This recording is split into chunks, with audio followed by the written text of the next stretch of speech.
Mic check 1 2. Mic check 1 2.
Mic check 1 2. Mic check 1 2.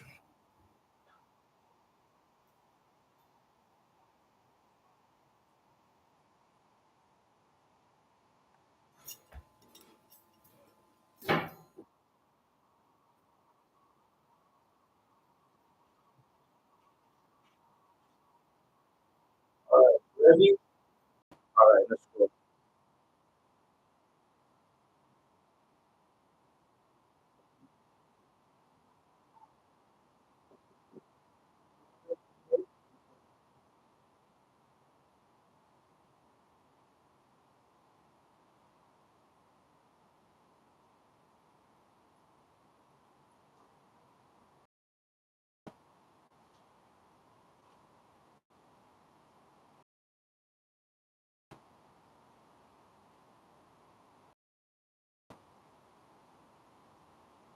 So you're gonna stay on the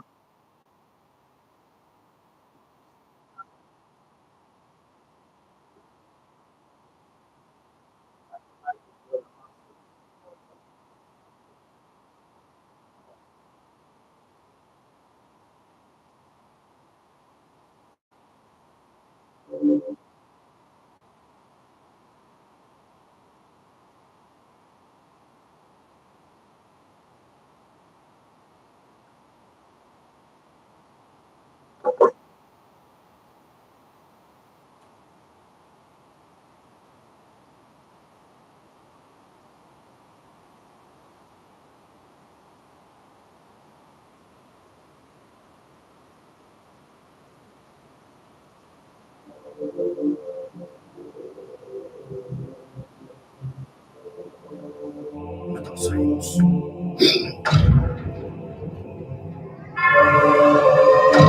Let's go. All right, ladies and gentlemen, boys and girls, mamas and papas. I say you already know what time it is now. They call me International Man, hurry up in the building tonight, just so you know. Your favorite high boy, dope boy, blessed boy, fat machine, aka right terminator. Yeah, you also your prophet here tonight. Permit me to introduce to you the most powerful prophet on earth with a heart of gold and charity. We're talking about one of the high priests of the order of Melchizedek, the Metascience final boss, the Metascience CEO, the Metascience captain, the El Duce, the reigning, defending heavyweight microphone champion of the world. We're talking about that person now, the CEO, the grand hyphen of Metascience Ministry, Amon El. Let me hear you say Meta. Meta! I say he's here today to give us a gift, a powerful gift from heaven, a gift that has made men mighty, a gift that has made men strong, a gift of victory, a gift of revolution, a gift of and a gift that will make you a champion. We're talking about the prophet, especially sent by God, a prophet ahead of his time, choosing one sent from God to bring the revolution to the earth. We're talking about the chosen one sent from God to come and conquer, become a champion, and give victory to the children of the Lord.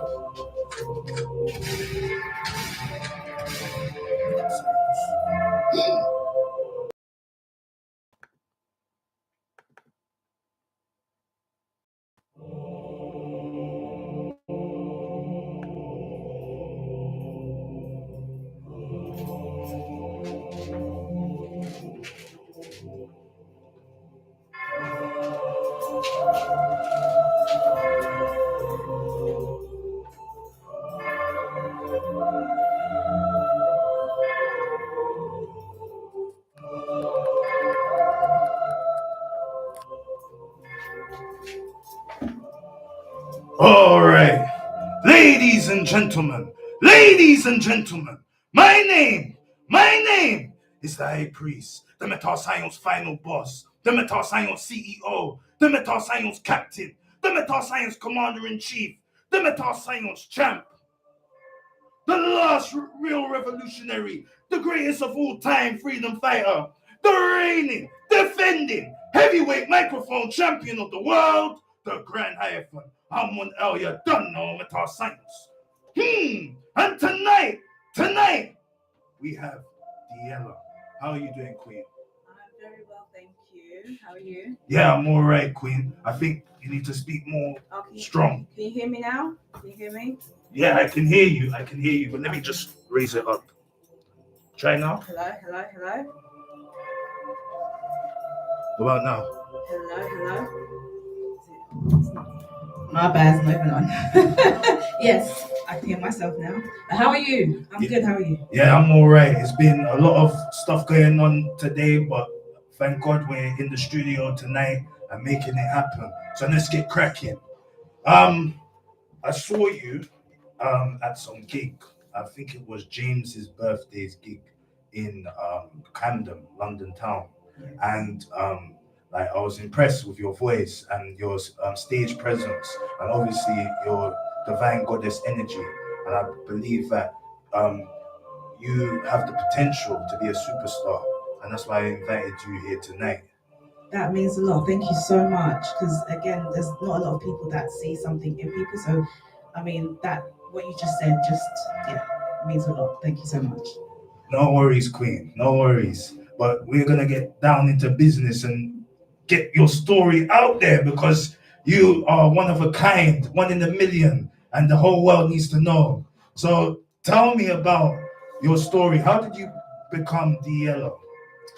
Okay, so from a very young age, I've always adored music. I guess it's because family always played music in the house from different genres: funk, soul, rock and roll. So I just kind of grew up in that environment, and even watching music channels as well. Like I was always just glued to it. There was something so fascinating about artists and how they, give it up and how they really just, perform and sing and stuff like that. So I've always been mesmerized by that.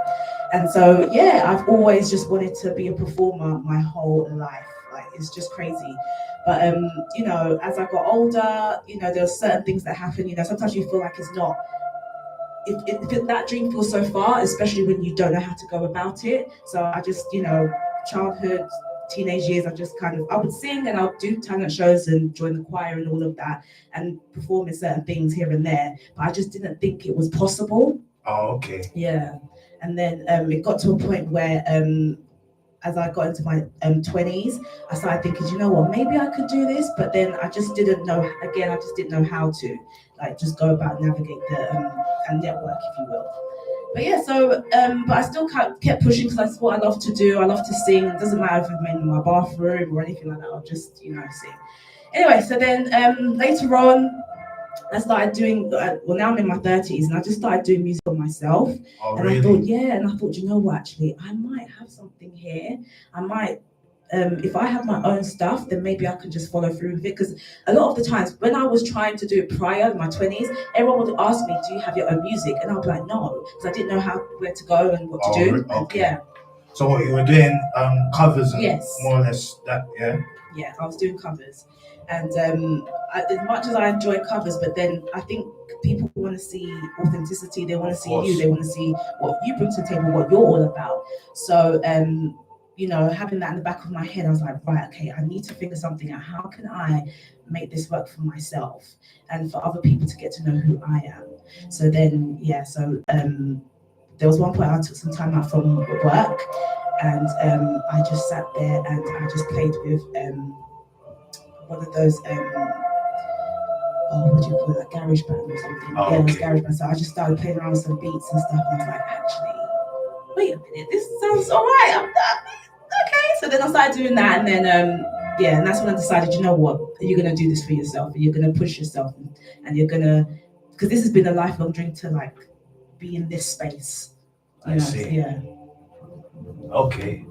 What era are you from? Like, what music resonates with you the most? Oh wow. So I am an R&B, 90s R&B lover. I love that sound. That's my first love. That's my passion. But I am highly influenced by rock and roll, that's nice. jazz, Yeah. soul, disco.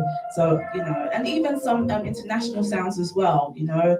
And yeah, so I've been highly inspired by a bit of everything, I believe, yeah. And that's what's kind of inspired my style and my sound as well.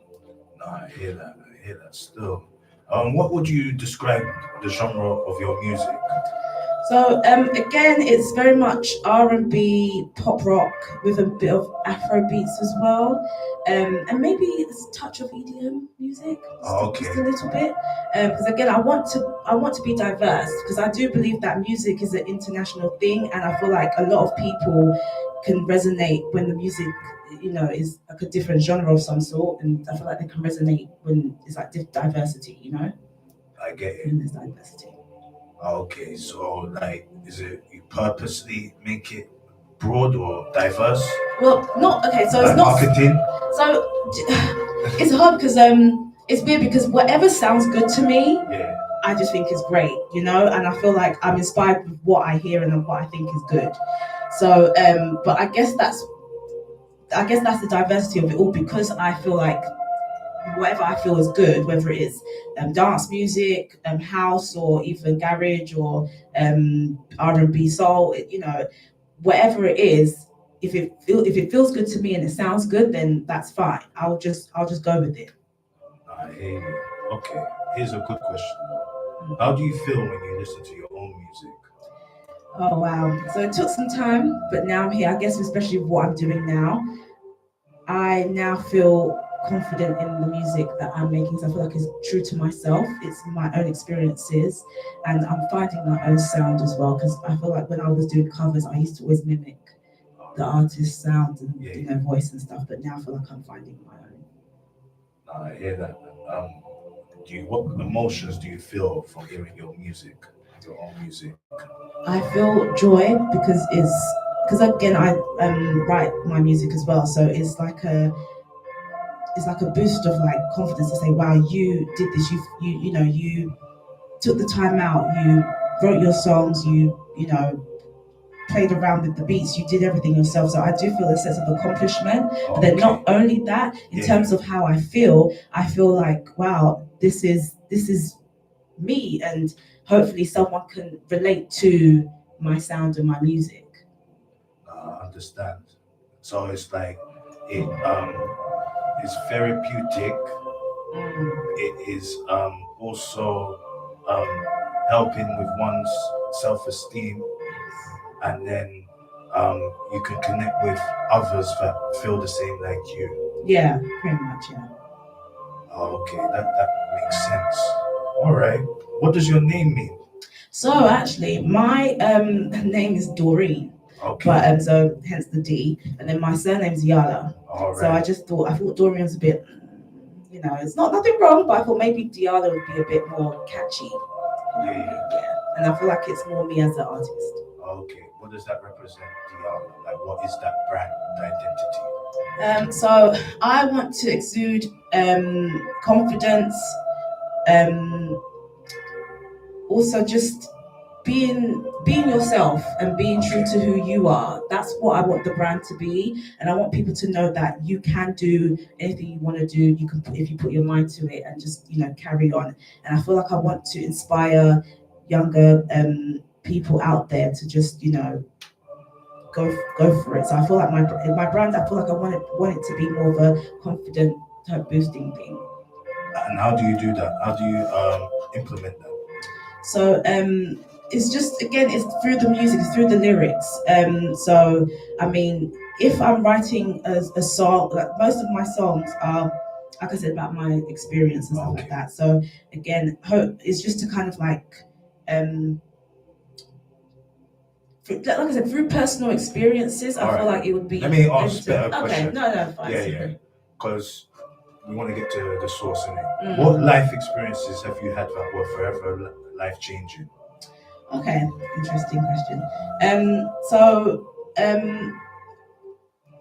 I'm not gonna sit here and act like I've had the worst or the toughest, but in terms of just battling with things for myself, like I'm not saying that I have, you know, mental things, but at the same time, because we don't judge here. Yeah, no, that's great, that's fine. Yeah, Africa, this radio station, in fact, High Priest just spoke to the boss. High Priest is obviously like to the boss, yo, what does the Hub Live Radio represent? And the final boss said that the Hub Live Radio represents mental health. That's what we represent. So I'm like, okay, High Priest can work with that card. We deal with spiritual counseling and spiritual consultation. You follow that? Yeah. So like, yeah. So right now, like, we're just reasoning. You get me? Like, High Priest has been through a lot of stuff. You know what I mean? That's why we're here tonight, because it wasn't one day or one moment. It took like a lifetime to change oneself and or advance and upgrade oneself. But like what we said, it's all about you tonight, Queen. You get me? And we want to hear your story in terms of your life experience. I believe the audience on Facebook, YouTube, and on the FM would like to hear. Yeah, no, so yeah, what you said is, you know, because everyone goes through those challenges, and I think for me, it's also like I was very conflicted with who I wanted to be, where I wanted to be in my life, and I felt like I just kept going with what other people was telling me. So I felt like I had a self conflicting moments, and so that's what, when I was speak about, like, in terms of mental, you know, I won't say mental health, but in terms of like just challenging certain thoughts in my head and trying to combat certain things with just being who I am. And sometimes I had things, you know, anxiety, because I thought, you know, I don't want to do this anymore. I don't want to put myself out there. And I really doubted myself, because it's crazy, because a lot of people say, oh yeah, you can sing, you can do this and blah, blah, blah. But I just had these inner thoughts. And so basically I felt like it was just my inner self. I was battling with my inner self. And I think that was one of the most challenging things that I've faced, because it's like you're your biggest critic, you know? Okay, let's ask this question. I mean, anyway, we're High Priest in the building. Did you hear or observe any hidden thoughts or disagreeable thoughts? Go. Sorry. If you don't mind Okay, repeating okay, it okay. again, sorry. One more time. Did you witness, experience, or observe hidden or disagreeable thoughts that hindered your progress? Yeah, I mean, I believe it's me. It's always been me to doubt my progress and to doubt everything within me. And yes, okay, fair enough. I had a loving family and stuff like that. But again, when your parents don't see what you see or what you have or what Oh, you really? feel, yeah. So, Oh, is it? mm, Was like sometimes in the house, like there's conflict. Like we're on our journey, and our parents don't understand our journey. yes. And like as a result, there's conflict, there's miscommunication. Was that something like that Yeah, going so I on? would even tie it in with the hardship, and that's what I've kind of faced in my life. Just my mother disagreeing and not thinking that this is suitable for you. And again, being part of an African household. Where are you from? That's a good. Where are you from? Yeah, okay, so my parents are Nigerian, but I'm born and raised in London. But what part of Nigeria? You sound Yoruba. I can keep you guessing. A lot of people don't actually. Okay. Okay, this is a good question. Are you Biafra or you're not Biafra? Then I can narrow. Do you know what Biafra is? No, actually, no. Okay, then that means you're definitely not that part. Are you middle belt? No, I'm gonna just say it. So God. I'm Calabari. Oh, so you are Biafra. Oh, okay. So you're from. I don't know. So you could be my cousin. Oh, shit. On a serious thing, like seriously, like I'm not joking. Like the last person that was from Calabari was BGB. Oh yes, I know. Yeah, him. Yeah. And he's from like River State. Yeah, pretty much. Yeah. Or Bomina. Oh wow. Okay. Because again, this is something that don't get me wrong. Sometimes I feel because I don't really know too much, but I do know, which is a shame. So I didn't really know too much about my mum's. I know, the basics and stuff, but I guess being here, I felt like she tried to not discard the heritage or anything like that. But again, when you live a different culture, you just end up adapt to what you know and just kind of like forget, because she still knows her mother tongue, she speaks it, but I only know bits and pieces here and there. I hear that. Have you been to Nigeria before? Oh my gosh, when I was like 10 years old. Oh, okay. So it's been a while, and I kept saying to myself, I need to go back. I really do, because it's, I see even on like social, I know social media is whatever, but you see on social media and people are just traveling and just wanting to go there and have a great time, and the culture is so rich and full, and that's why I feel like I'm disappointed that I haven't really taken extra steps to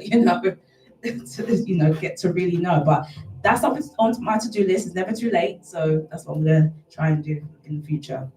Absolutely. All right. What is your mission and on your musical journey? My mission is to try and engage with people and just basically just have, just be relatable. And if there's someone who is out there who can hear my music and engage and feel like wow, like I like her sound, I like what she stands for, I like what she's doing.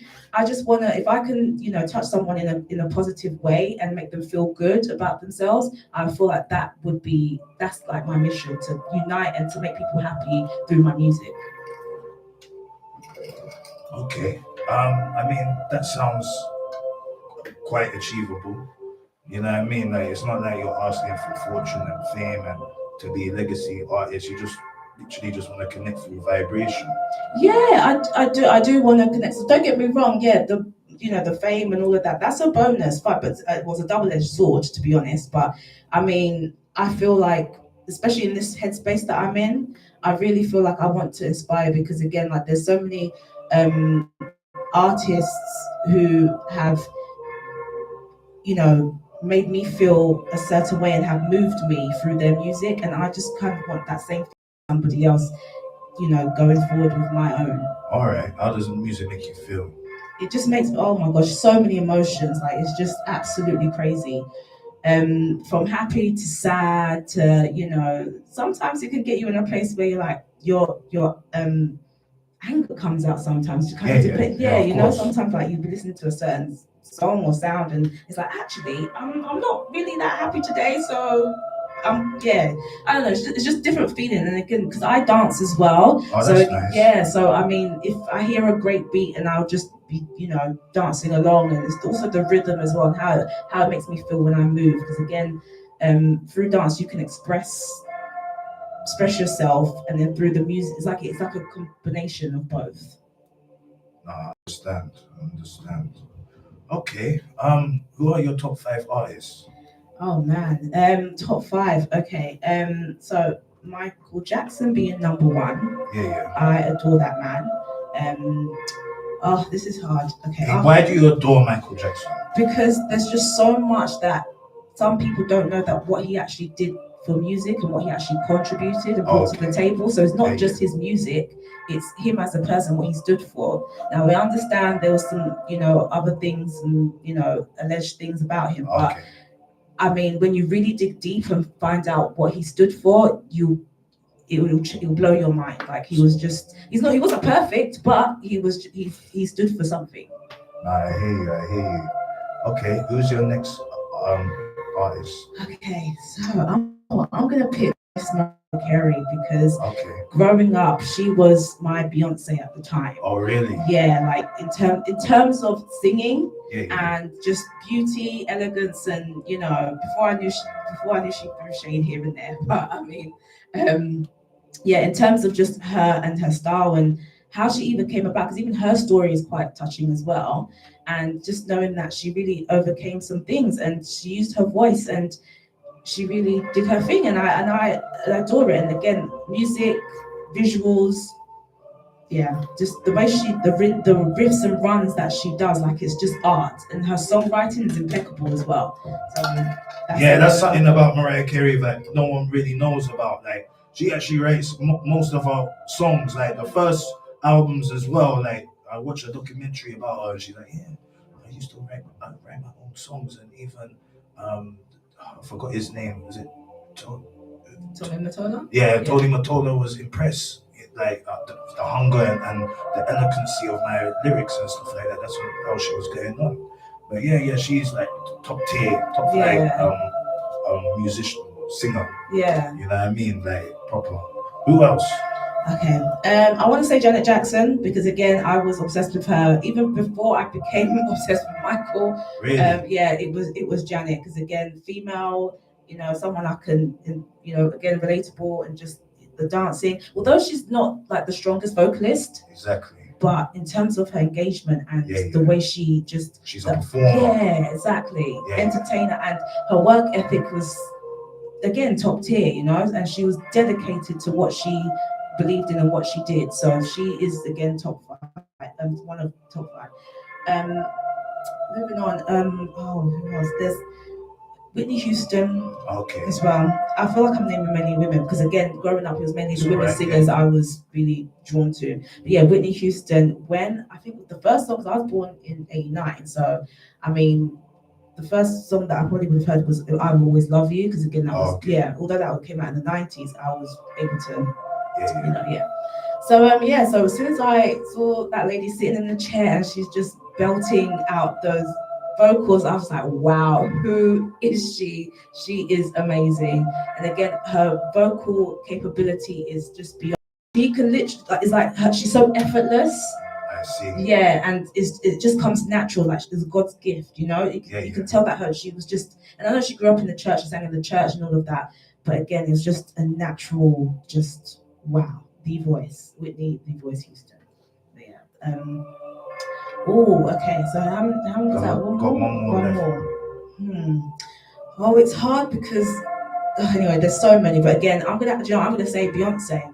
Okay. I'm gonna say Beyonce. What's good about Beyonce? What's good about Beyonce? Again, it's the determination, the drive, the work ethic, and fair enough. I've heard from other people they're not really a fan and stuff like that because sometimes her voice is not for everyone, and really? I can kind of see it, but at the same time, for me, I adore her voice. I think it's strong, it's powerful. And even when she was in Destiny's Child, her voice, fair enough, she used that, in the 90s, used to do like riffs and runs, and it was a lot of riffs and runs. So when I listened back to her older album, or Destiny's Child album, you could just hear it. It's like, okay. But then as she transitioned, her voice just became it just sounds different now and more mature. And I just love that, and I just think because of her practice and her willingness to be better. And so yeah, I guess it's the dedication. I just love that. I just love that, and she's just able to. She is okay. So I will say, when I was younger, I used to always wish that I could like perform at a Beyonce level, but this is before knowing Beyonce. And then when I saw Beyonce doing that, I was like, wow, she is exactly what I would want to be. Just the singing live, choreography, everything like that. And so, yeah, again, a great inspiration because of what she's put on the table and what she's done for music. No, I hear that. Still, like, yeah, Beyonce, she's good. But she's bossy though, but she's good. And that's the thing. Everyone has their different opinions, and fair ugh. But it's true though. Yeah, and I'm not disputing because I don't know her. So but in terms of her work ethic and everything, I mean, but then I see what you mean about being bossy. But then the certain levels that she has to contend to, I feel like maybe that like she's a diva.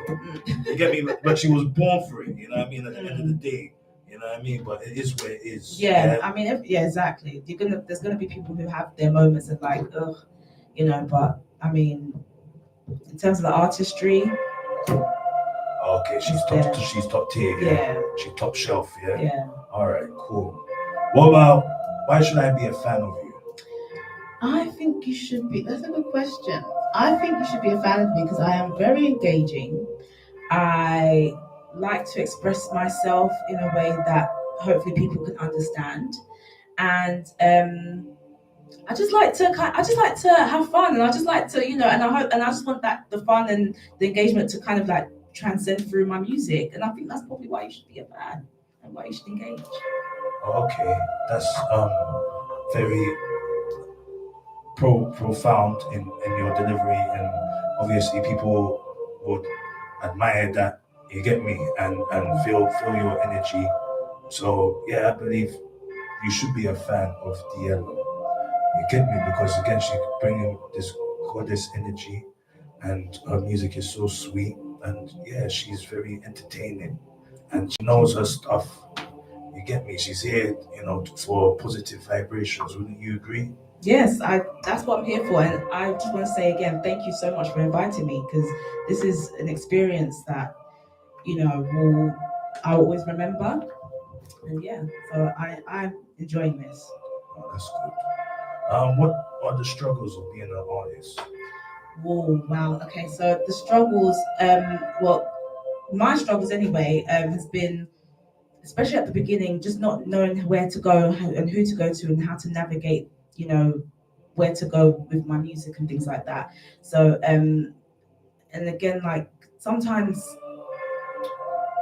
funding can also be an issue as well. That's a big struggle. Yeah. And so again, it's like having that work balance as well, and you're trying to figure out, okay, I need to invest in this, I need to do that, but so it's just that's the part where I feel like is a struggle.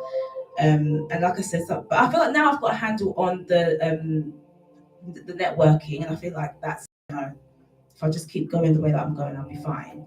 But that can hinder someone if they don't know who to really turn to. I hear that. What advice would you give for indie artists or upcoming artists? I would say keep going, don't ever stop, because as I mentioned earlier, I'm 36 years old, and to some people that would probably be like, you know what, you've had your time, let's forget it. Like, you should concentrate on other things, and it just might be a silly pipe dream or something. But I'm someone who from a young age, I've loved music so much, and I just don't see myself without it, and I don't see myself not doing it. And I would be a fool to listen to other people and just kind of give up. And if you give up, you only have yourself to blame, and you don't want to walk around with regrets in your life. So I will say anybody who's wants to try, just keep going, pray about it, and if it's the right thing to do, just keep going and just do it. Just don't stop. Believe in yourself. That's what I would say to an upcoming artist. And I know it's going to be difficult, but you gotta try. No, that's a great answer for all the upcoming and indie artists out there, Diyalla is giving you like that true divine wisdom and knowledge to help you on your journey. Okay, like what's the scene, the London scene, like in terms of music for you? You get me? Like, how do you network? How do you promote yourself? So I go to a lot of like open mics and gigs. What ones though? So There's a couple like in terms of like, okay, I'll give you the best way to explain it. There's like white people open mics and there's black people open mics. You get me? Which ones do you go to? Black people open mics. What? Just only? Not black? only, but I've but it's only because I've been to more black, black. But I have been to some whites, yeah. And again, the diversity, within you get a bit of everything. But I feel like it's more of the black people open mics I've been to, and it's not because I'm looking to seek that, but at the same time, being a black one, I do want to support black people. That's why I would probably even want to go there more. So okay. Yeah, but other than that, no difference. I mean, having to go around and just perform in general doesn't matter whether it's white people, black people. For me, exactly. I'm good. But again, I do believe in supporting, the black people and their stuff. Oh, okay. Yeah. So you go to open mics like as a form of promotion. Yeah. Yeah. And what is the objective when you go to those open mics? The objective is to network and see like-minded people, and also just kind of, just engage and see where everybody's head's at, and hear the different sounds, and just kind of like, maybe you have an artist who does Afro beats, and like, again, I do a bit of Afro beats myself, so you can just kind of like,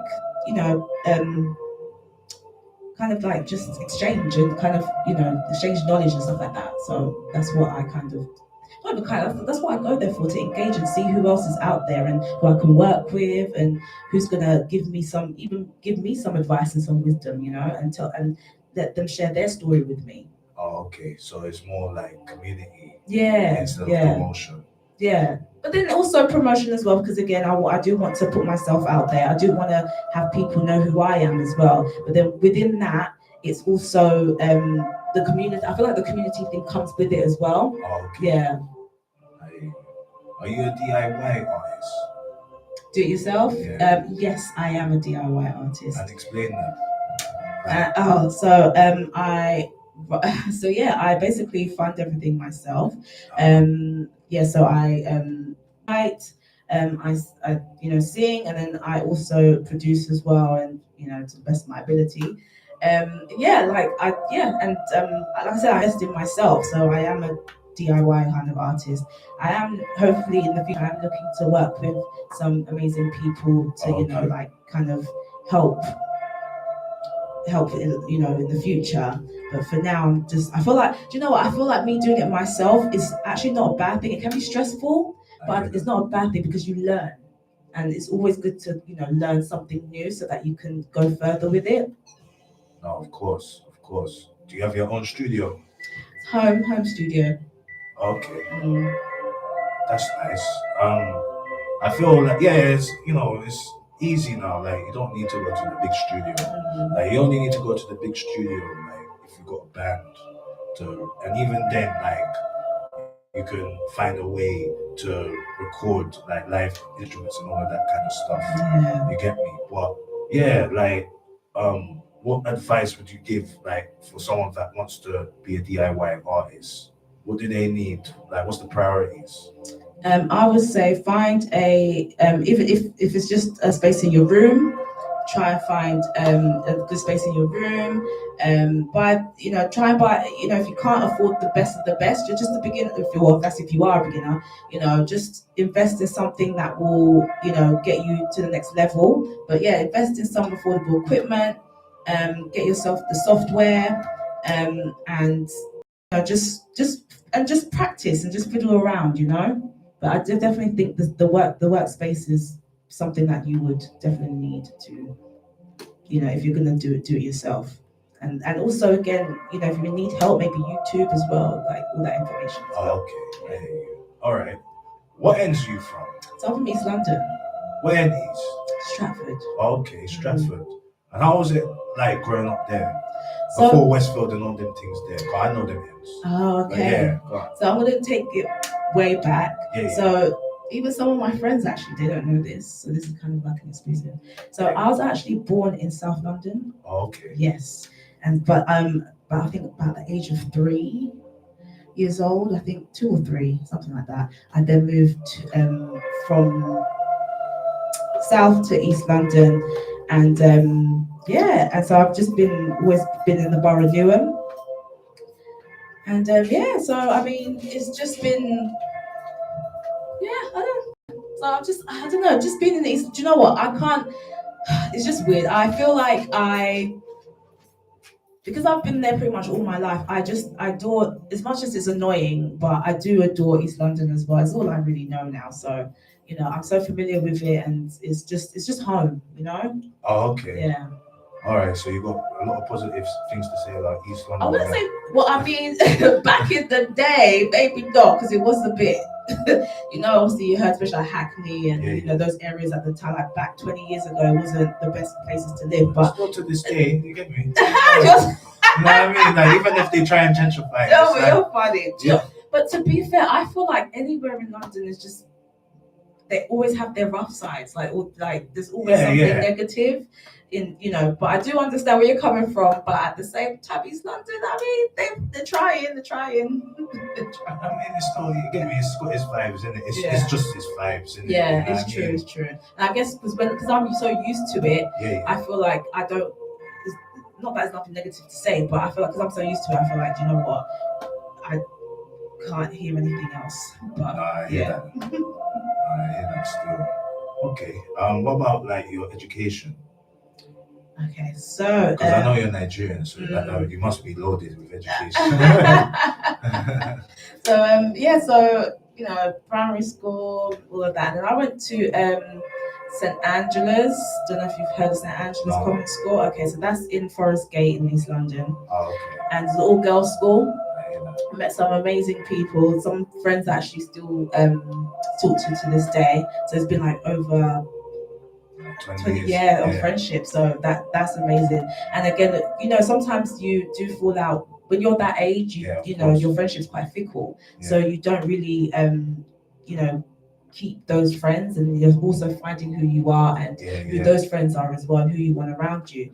But like I said, the great thing is that I got to meet some friends who stuck by me, and I stuck by them, and we've graduated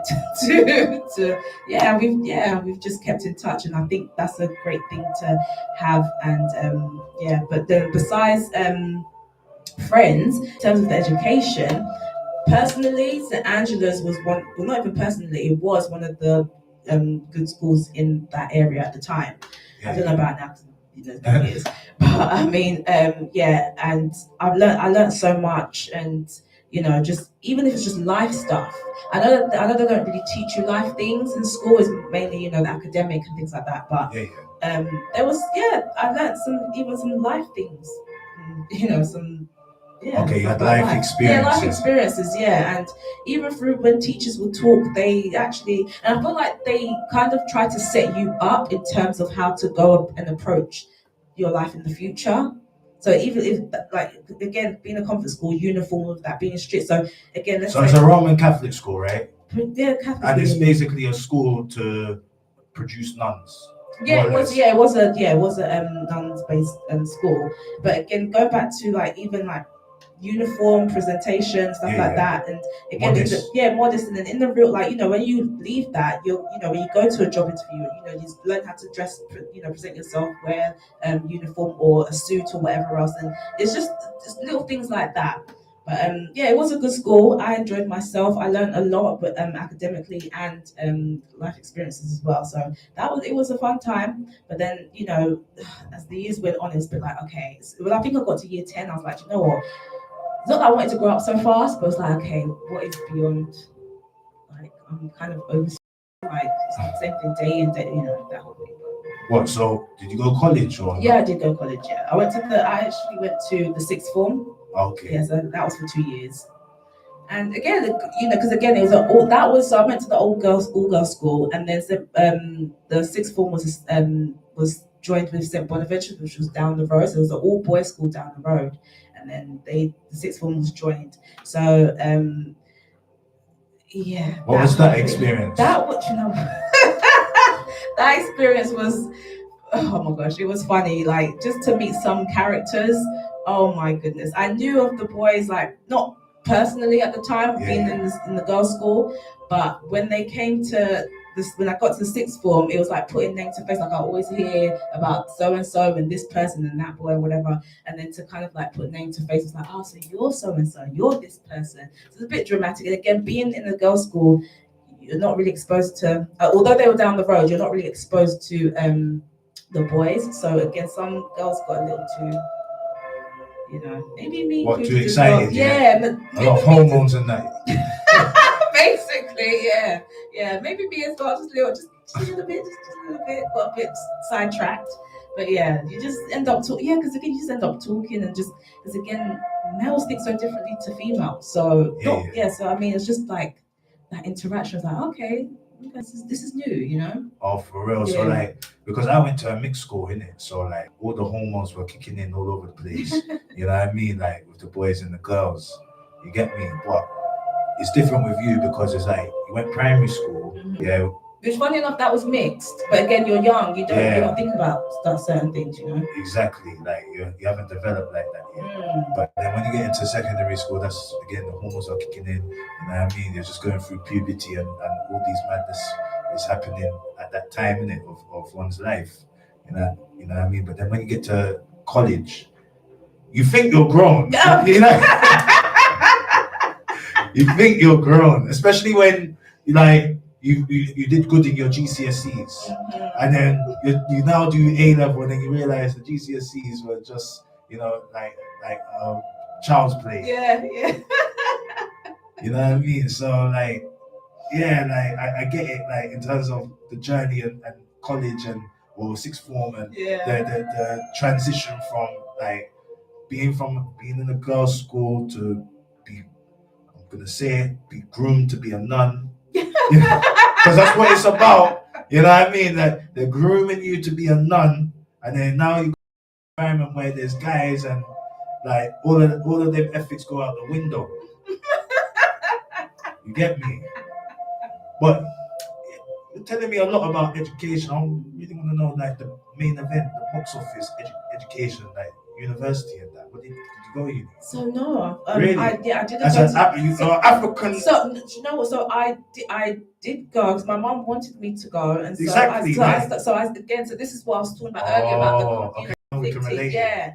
So she wanted me to study nursing. Oh really?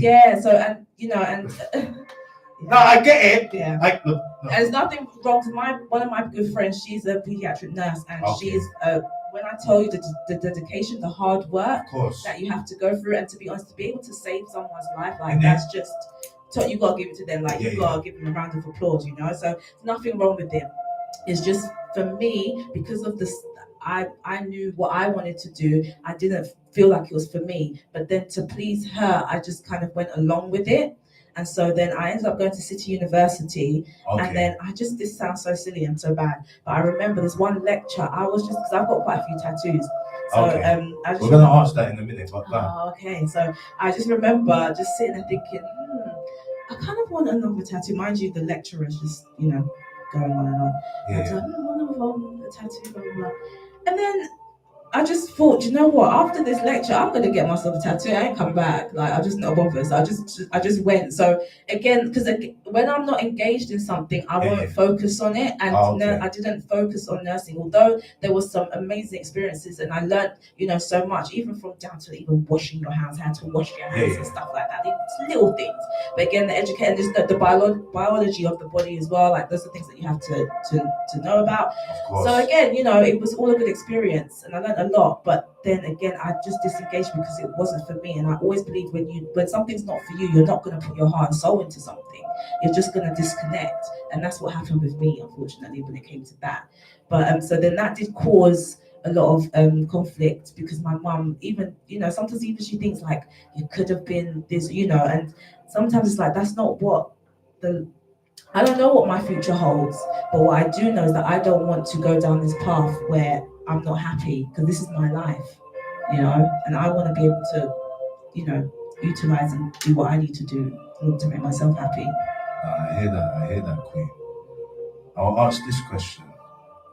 When and how did you know thyself? When did I know thyself? Yes. When did I like not coming of age, but like When were you aware of yourself? When did you know, when did you have an epiphany? Or when did you know like who you are? okay. And how did that happen? Okay, I get you. Yeah. Okay, so but it's never too late. But I think it was after COVID. Is when I started to really know myself and who I am and what I'm not tolerating, what I'm tolerating, because I feel like COVID, i.e. lockdown, not i.e. but but COVID lockdown, because you were isolated, it made you really think deeply about certain things. And I feel like so I feel like you had self-reflection. Okay. And just a lot of time to do that self-reflection. For how many years did we like? I can't even remember, but it was intense. And so I just sat down with myself and started challenging myself and asking myself questions. What do I want to do when this is all said and done? What are you gonna do with yourself? And it's not even just with my future, even my confidence, wasn't there. So how am I gonna boost myself up? How am I gonna be confident enough to show who I am in a positive way, in a positive light? How am I going to overcome certain situations? How am I going to address certain issues with people and stuff like that? And I just started to realize that, you know what, I want to be better for myself, because another thing about me is that I have a not short temper, but I'm very fiery. Oh really? Yeah. What's your star sign? I'm an Aries, and that's the fire sign. Yeah, exactly. Yeah. And so I'm very I could be stubborn, I'm impulsive. Like if I want to do this now, I'm like, right, okay, I'm gonna do it. But then sometimes there's careful consideration. It depends. I'm not gonna go bungee jumping. I'm not that type of person. Okay. But I have done some crazy things. But other than that, I'm someone who's quite fiery. So I also had to question, like, how do I want to be perceived? Because I know I'm not a horrible person. So it's like I wanted to sit down with myself and ask myself, like, okay, yes, you get upset, but how do you deal with these things? Like, how do you communicate better? Like, work on yourself, like in terms of communication and talking to people, and not trying to upset people as well, and also respecting other people and their space and their time. And if they say no, don't be upset, and understand that people think differently to me as well. And knowing that if I'm someone who I like to, a lot of people like to do as well, but I do like to, if someone does something for me, I try, I'll gift them, and then sometimes there was a point in my life where I felt like, you know what, not that I'm expecting to get anything back, but at the same time, sometimes you do want people to acknowledge and, like just acknowledge what you've done for them or whatever. Sometimes, and I felt like I weren't getting that from certain people. But then I had to say to myself, do you know what? Maybe they're just showing me a different way of like how they care about me, and the way I do things is not going to be the way they do things. So it's just me having. So I sat again. That was another epiphany to like, I need to understand that not everyone's like me, and people give in different ways. And that's like, that was again another thing I had to really just try and like, put into my mind and wake up and like, okay, you can't just be thinking, okay, this is just because I do it, that's how they need to do it. And, and it just was a wake up call. Like, I just needed to be, I feel like I just needed to be better in certain things and make changes for myself. Oh, yeah. And after all those experiences, do you feel you're on the right path? I'm hopefully I feel like I'm on the right path, but again, no one's perfect. We're always gonna, go off, path, and hiccups and stuff like that. But I do feel, in terms of me, because there've been so many experiences where the old me probably would have shouted back, would have done something back. Yeah, just be like, oh, but I'm learning to pick my battles accordingly as well. So yeah, because you can't, you just don't know what people are capable of as well. Oh, you know? really? So, Yeah, so it's you true. just got to be mindful as well. Like I said, pick your battles. Yeah, that's why I love it, you know what I mean? Do you suffer from anxiety? Yeah, I didn't think I did, but then I started. I feel like I feel like I've always suffered, but I just never knew what it was, and I've never made a big deal out of it because I've always been able to overcome. I see. But I think again, as I got older, and then also COVID, lockdown, all of that is starting to, and especially like this day and age where everyone's now looking into mental health and like really, doing some research about it and really supporting. Then I kind of clocked like, oh wait, hold on, I actually might have anxiety. But yeah, something. It's not that it's not nothing that I'm not saying that I like it's terrible anxiety. No, but I do kind of. I do get it now and again. Yeah. Okay. Do you have social anxiety? No, I wouldn't say I have social anxiety. I'm just more introvert when I don't know. Yeah. So you're good with people. Yeah. But it's you that have problems. Sometimes. Yes. Yeah. It's like an internal Yeah, thing. Yeah. Because sometimes, like, if even like at work, let's say for example, just a small meeting or something or presentation, or I just tend to like battle with myself. Oh, you're gonna mess up. You're not gonna do well. You're not gonna do this. And I start feeling this. Oh, so you do have them hidden thoughts and disagreeable thoughts. Yeah. And then, well, you just gotta look at yourself as a magnet. Yeah. But you get me. You attract the positive thoughts and repel the negative thoughts. That's what it is. No, it's true, and again, just learning. I'm learning that, and like I said, the more you think positive, the more positive things attract you, and you're able to overcome it. So it's just, it's just hard, but you just have to try. Because again, another thing that I try and think of, there's someone out there going through much worse than me. No, of course. So just try and overcome what. I don't get me wrong, it's not to belittle your problems or anything like that, or even my problems, but there's someone out there, and the things that I've seen, heard, and stuff. It's just you think. I mean, look, you got like Jesus Christ. You know, what I mean, that's the best example in this day and age. You think, oh, I've been going through trouble and I'm in a situation, blah blah blah. And then when you hear about Jesus Christ's story, then you're like, my problems. It's mine exactly. It's like a rice, like a grain of rice, Exactly. So yeah, and plus I do believe that God doesn't put things in your path that you cannot handle. Of course. So that's why I try and grasp every moment and just overcome it, because, like you said, Jesus died for our sins and exactly overcome such. A millennia ago. All right, here's a fun question. What do you swallow? As in my food? Yes.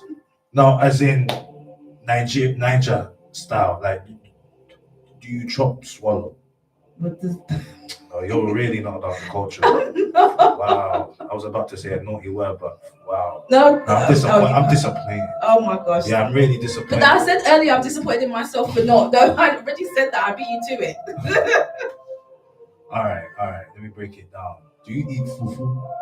Oh my goodness. Okay, I had an inkling, but I thought so because that did come to my mind. Do you know what? I haven't had fufu in so long. So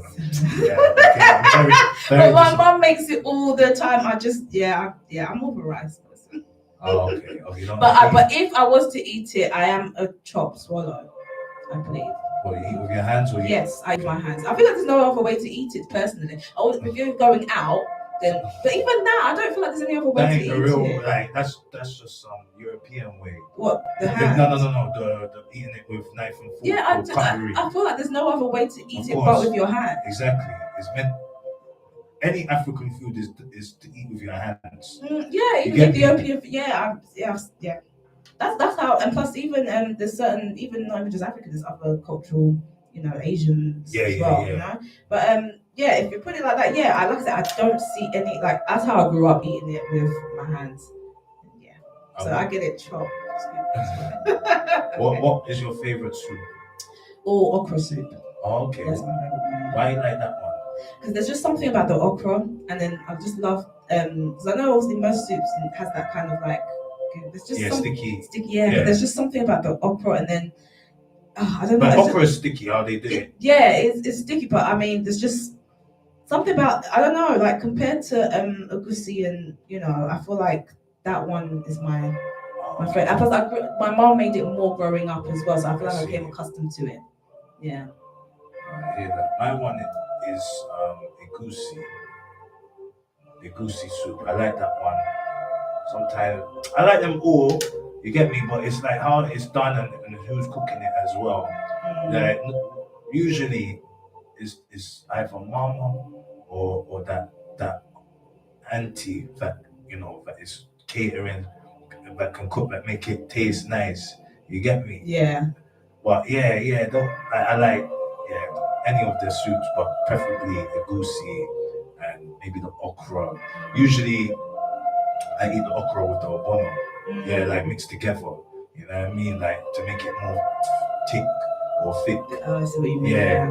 You know. Okay. I think. Got there in the end. Yeah, we did. Let's take a little break. Yeah, and then we'll be back shortly. You're done now, Metascience.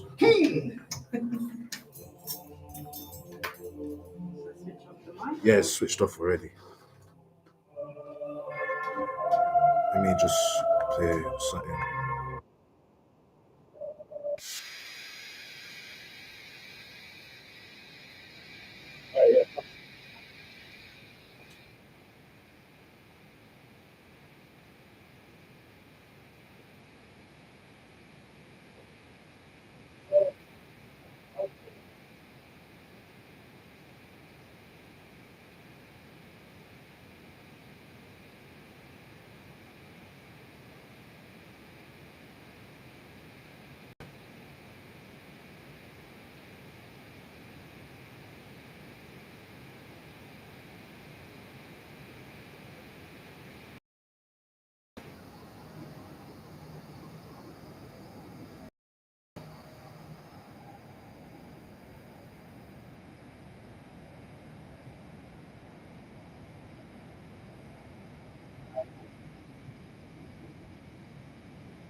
Why are you smiling like that? I'll talk to you up. Like, you said no, that's good.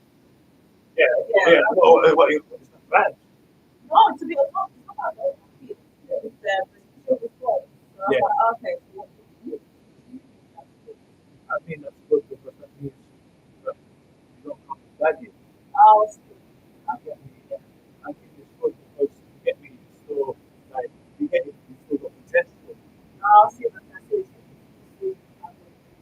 Exactly. Well, in all different ways, but yeah. So to pursue music because once you kids in that, you know, it's expensive. Yeah, I think you go down from you know, maybe and stuff like this. But then I can tell you that. You've got someone that help them with it.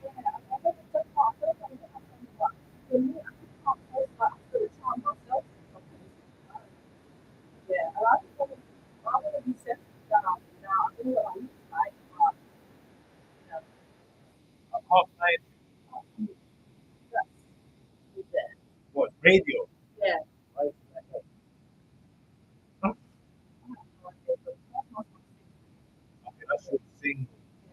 You only got one track. Yeah, on top I do it. Okay, you just got one track, and that's the mini track. Yeah, that's the one I'm Okay, we'll talk about that. Yeah, because that's at least time. We'll talk about upcoming projects, the work. That, that's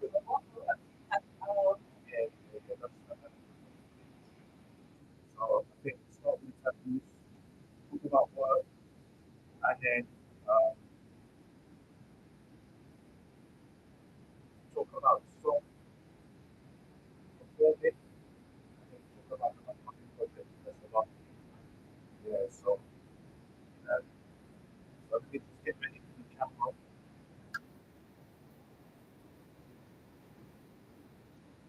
So you need to roll that home.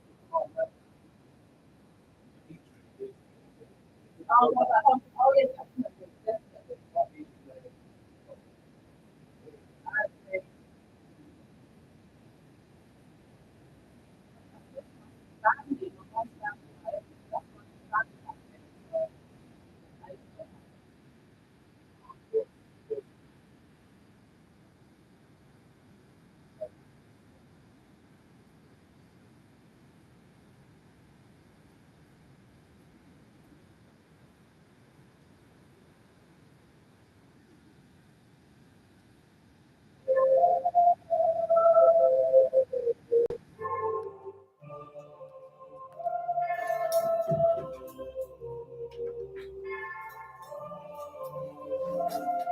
All right.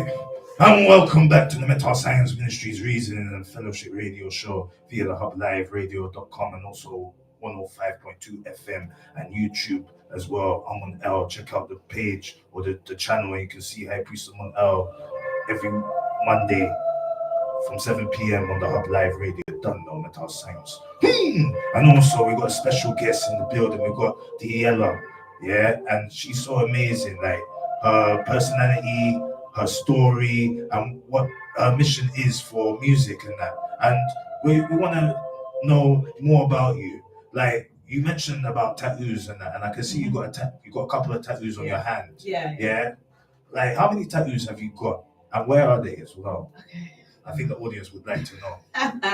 Okay, so I think all in all, oh man, I've lost count, but I think it's like 20. 20? Yeah, 22. Really? About that. And you come from an African family? Oh, my mum does not like it. She does not.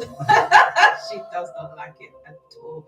But it got to the point where she was thinking, she's gonna do what she's gonna do. She's gonna just leave her. There's only so much she can do with her body. And as I got older, she's like, she's a grown woman now, whatever. But when I was younger, oh no, I used to just come because my first one was this one here. Yeah, just my name, and then I've got a pattern, and so I used to just hide it, and then as time went on,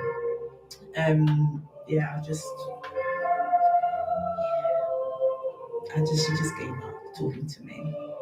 Okay, where else though? Oh gosh, okay, so I've got a few on my arm. Okay. Yeah, and I know I mentioned earlier I love Michael Jackson, so I've got like show it to the camera. Okay, so This one, which people, whenever they see it, they don't know what it is, because I think I went to a not so great tattoo artist, obviously. It's But when something he, to do with the trousers. yeah, when he's on his tiptoes, Yeah, yeah. so that's what. At least you got it. But I Yeah, remember yeah. someone saying to me, "Is that a special K on your arm?" I said, "Oh my gosh, why would I have special K?" Okay, I mean, okay, cool. But yeah, so I kind of want to do a cover up with that one, but whatever. But that was like a tribute one because obviously when he passed away, I was kind of devastated. And then I've got this one. So if you Okay. know, if you're a Bad. fan Yeah, of the, yeah. if you're a fan of the you know, the Bad album, yeah, got that. The camera. And then yeah, so like I said, I've got a few on my arm, and then I've got some on my legs, Yeah, yeah. and then some in some areas that I'm not going to share. Oh, okay. You got private tattoos and that, yeah. No, I hear that. That's not for anybody to know except they get Yeah. yeah. Actually, I've got some on my fingers. One says shush, so yeah, I'm gonna do that. Okay, yeah. No, I hear that. I mean, like, what makes you like to get tattoos and that? So oh my gosh, I feel like I'm being I'm gonna, you know what? Let me just be open. Because I didn't think I was gonna mention it. I had to really process it because unfortunately it did come from a bad place because I used. Oh, okay. Yeah. Okay. And then to yeah, feel yeah. the That's what I'm pain, thinking. Like that is something to do with the feeling of getting the tattoo. Yes. Back. Oh, someone. Oh, you hit the. Yeah, that was, yeah. Exactly that, and that's how it stemmed. But then as time went on, I started healing myself, and then as time went on, I thought it was like it's therapy. Yes, it was like an external type of therapy. And I started healing myself within. Oh, okay. And then I started looking at tattoos as more as a way to express myself and to, you know, show who I am rather than it being a negative and for the pain and stuff. But yeah. But then yeah, some of them, it's not that I regret my tattoos. It's just that I do believe that I went to some crap people to get them done. So some of them, like again, i.e. the Mike Jackson one, it's not great. So I always say, because people always ask me, oh, I want to get a tattoo, but I'm not sure. If you're gonna get a tattoo, make sure you're sure. I personally, I know I've got so many, but I don't recommend one if you do not know what you want, and if you know, because it's gonna be stuck with you for life. You don't want anything that you're gonna regret in the future. So yeah, even though I've got many, but I'm not against things. I love tattoos now. I love them, but like I said, if you don't know what you want and you're not sure, just don't go out there and say, oh, I want this one, because that's what I do sometimes. Yeah. I hear that. Okay. What do you do for work? Okay, so at the moment I'm not working. Okay. So again, and I feel like this time period has allowed me to focus on, you know, my journey and my craft.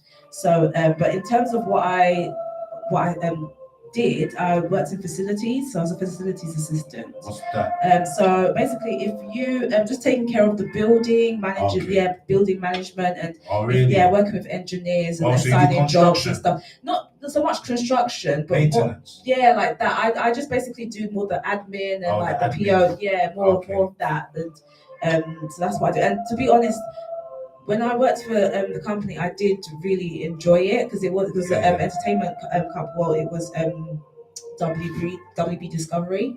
So really? Yeah. Also, like again with BGB, like same thing. He works with them. Oh, really? Yeah. There's different entities, but okay, that's really cool to hear. Yeah. Oh, that's interesting. So, but that's what you've been doing. Yeah. So so in I think I started that job in like 2018. Oh, really? And then it was just it's come up to a year. But next month is September. So November was last year was when I was unfortunately made redundant. So because the situation with WD Discovery is they don't even know what they're doing. You know? Oh, you said it. Oh, yeah, because again, even like I've heard that again they're merging with Paramount. Yeah. Oh, you're in the know. Yeah. Okay. Yeah. So like it's you know it's fortunate, but it is what it is. Yeah. Okay. So I've heard that you got a new project. Would you like to tell the audience about your new project? So my new singles called At Like, and is now released on Spotify and other streaming platforms. Story behind that one.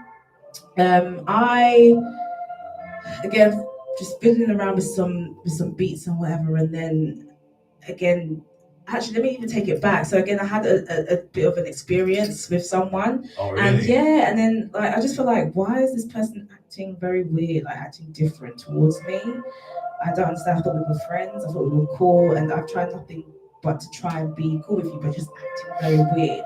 So then that's what led me to, in terms of the structure of the song and the lyrics. But in terms of building it, again, I was feeling with you know, the beats and whatever, and then I thought actually this sounds quite good, so I kind of just went with it. It was just like a quick, easy thing that I just decided to do. Oh, okay. Would you like to perform it? Yeah, I don't mind performing. Yeah, that would be great actually.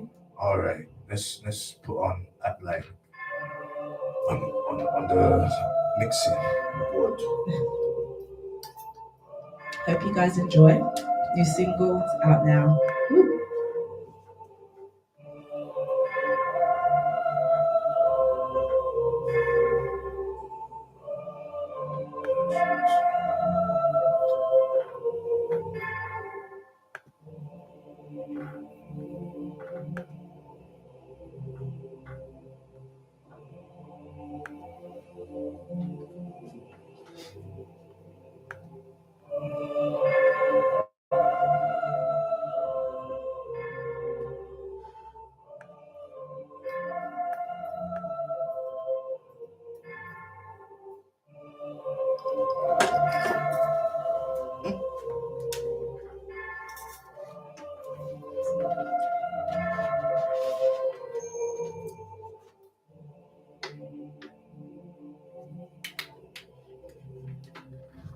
Actually, can I add as well that Yeah, go on. yeah, so even when I did this song, I actually did this um I thought this song would be appropriate for DJ AG, so I went to his platform and performed this song.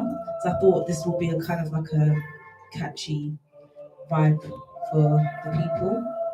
So yeah, I've also performed this on DJ AG's platform as well, which was a good experience.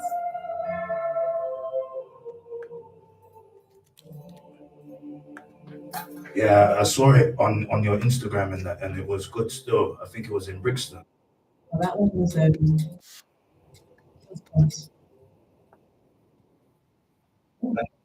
Okay. Oh, yeah, the real one. Okay.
Oh, baby, it's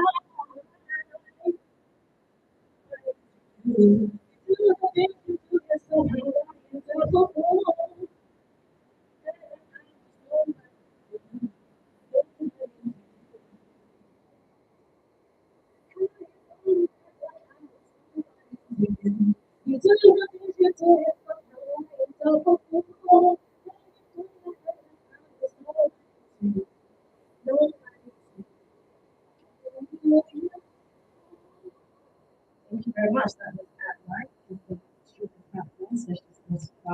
Yeah, no, thank you very much. Very nice. Yeah, of course. Well, we've got a couple of minutes left. What is your upcoming projects and gigs for the rest of the year? So, I'm working on some new music. I definitely want to have a project out, like a whole body of work out, next year. I'm not sure when, but I definitely want to, because I am working Or on a like an few. album or Yeah, EP? so the album. I want to do an album. Okay, Yeah, wanna do the big yeah, thing, big. Yeah, I feel like I'm ready to really, dig deep and really try and put my all into an album. So I want to do that. So yeah, I'm just working on a few things. But yeah, in terms of upcoming performances, I may have some in the coming up, winter time and stuff. I might have a few coming. Haven't been confirmed, but look out anyway. I'll keep you posted on my Instagram and my socials. And yeah, so that's in terms of that for now. Yes, I would say that's it for now. I hear that. Yeah. And where can we find you? So I'm on Instagram. That's where I, post do the main bulk of my posting and stuff like that. And then I'm on TikTok as well, YouTube. I have a few others, but again, that will be updated. But mainly Instagram, TikTok, and YouTube. And even actually, I didn't even mention. Oh my goodness. Okay, so I do have some music on SoundCloud. This was like a demo EP. Yeah. So I have a few songs on this. If you want to just check it out, that would be great. But yes, and that the links all in my in the bio in my Instagram to YouTube and other things. But yeah, so that's Diyalla1, All right. DIYALLA.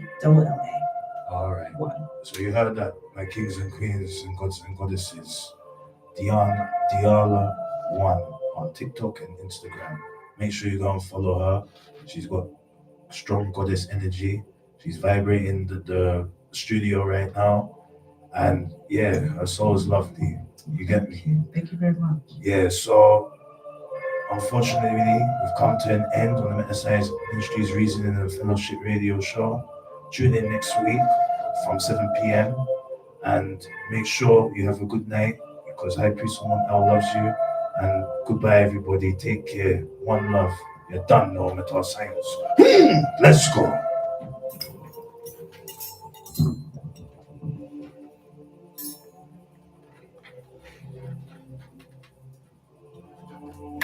Yeah, that's it. Cool. You take some pictures. Yeah, we're gonna take some. Thanks. We're gonna take some pictures. What's your TikTok on? No. He did.